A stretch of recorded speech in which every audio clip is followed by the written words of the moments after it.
Alright guys, good morning. Welcome back to my channel, Road Trip. So for today's video, ayan, pupunta tayo ngayon sa Batangas City at saka sa Lipa para mag-deliver. So ito yung i-deliver ko sa Batangas City. Ito naman sa Mary Mediatrix Medical Center. So yung gamit natin na motor ngayon ay NK400. So sa expressway tayo dadaan guys. Shout out pala sa mga kasama ko. Ayan. Shout out kay Ginard, kay Arnold, kay Bernie. Ayan o. Yan. Geng-geng ang puta. Atras muna natin to. Iya. Sa expressway tayo guys dadaan para mas mabilis tayo makarating sa pupuntahan natin. Yun. Right safe sa akin guys. Let's go!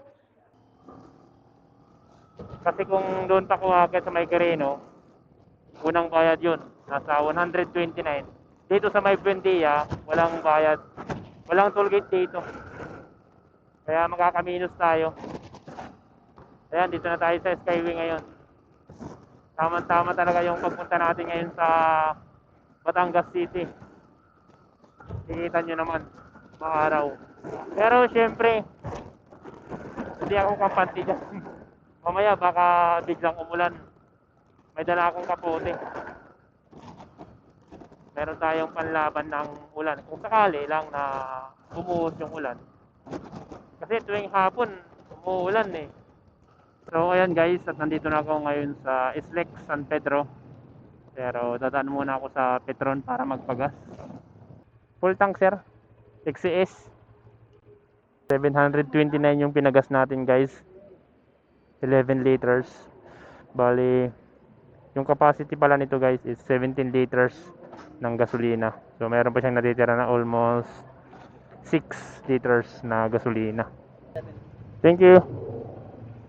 Ayan, magkapa-load muna tayo ulit ng RFID. Ayan o, nasa unahan. Auto sweep 1,500 po. 1,500. So yan guys, nakapagpa-load na tayo sa RFID. Yan, tuloy-tuloy na yung ating biyahe nito papuntang Batangas City. Yan yun. Alright, nandito na ako sa Calamba, Laguna. So ito guys, yung dead end ng Islex. So dito na tayo sa Santo Tomas, Batangas. Sa pasok na tayo sa Star Tollway, Karugtong ng Islex. Welcome to Star Tollway. Basta hindi masyado sasakyan. Banat tayo, paspas tayo, paspas. Dito na tayo sa Maytan-Awan City. Bago na yung isip ko. Ito na muna yung unahin ko dideliveran dito sa Mary Mediatrix Medical Center. Kasi nandyan na yung ulan. Diba? Tama-tama lang talaga. May dala akong kapote. Lakas ng hangin. Sana bago bumuhos yung ulan na yan na malakas, nandun ako sa Mary Mediatrix. Diyos ko, lakas ng hangin. Ang lamig pa. Nabuhos! Dito tayo mag-i-exit sa Tambo. Kasi doon sa ano yun, sa Palete. Alright. Tambo. Alright guys, at nandito na ako, nakarating na sa Mary Mediatrix Medical Center Hospital.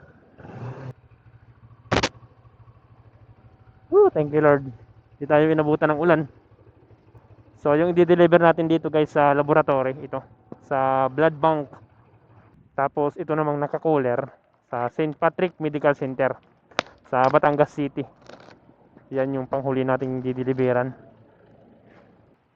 So hanggang dito na lang guys yung ating video. Bawal yung video sa loob ng hospital eh, baka madali tayo.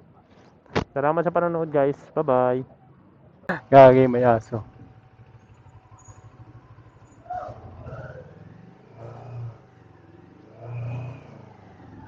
Alright guys, ngayon naman ay pupunta ako sa Batangas City.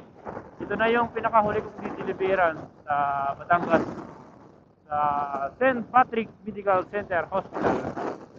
Grabe, lakas ng hangin. Bana tayo paspas habang wala pa yung ulan. Ayan o, yung makapal na ulap. At ayan, dito na ako sa Batangas City. Pero yung St. Patrick Medical Center Hospital nasa unahan pa. Medyo malayo pa. Pero nasa 7 kilometers mula dito. Ay,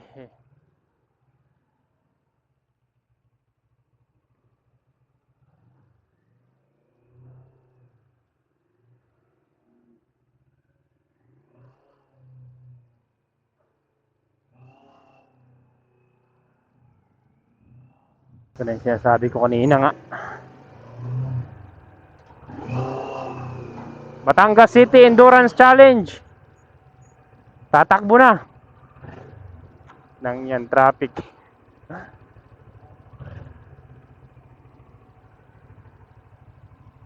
Ano kaya nangyari sa unahan? Ba't ang traffic?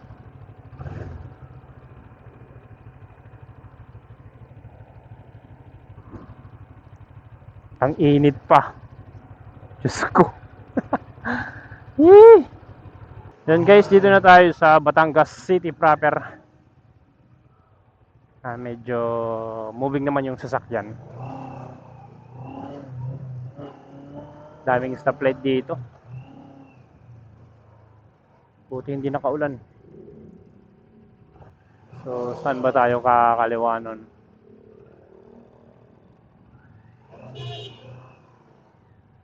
Ayan. Sa Rizal Avenue, kakaliwa tayo. Muntik na ako kumaliwa dun sa unahan. Ito yung Metrobank Batangas Main, BDO, McDonald's, Cebuana, LBC.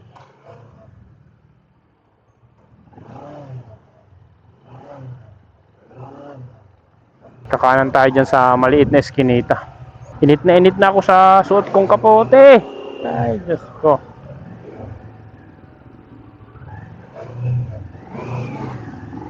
Tapos kaliwa tayo dito sa maliit na eskinita. Dami kasing one way dito.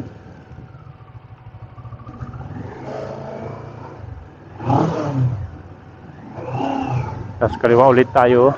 Ikot lang tayo.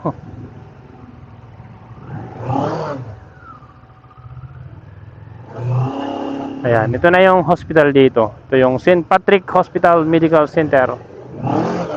Touchdown. Touchdown. Di pumasok yung cambio. Muntik pa.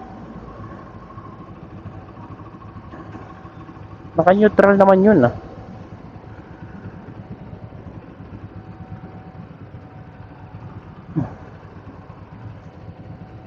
Whew. So ayun guys, hanggang dito na lang ulit yung ating video.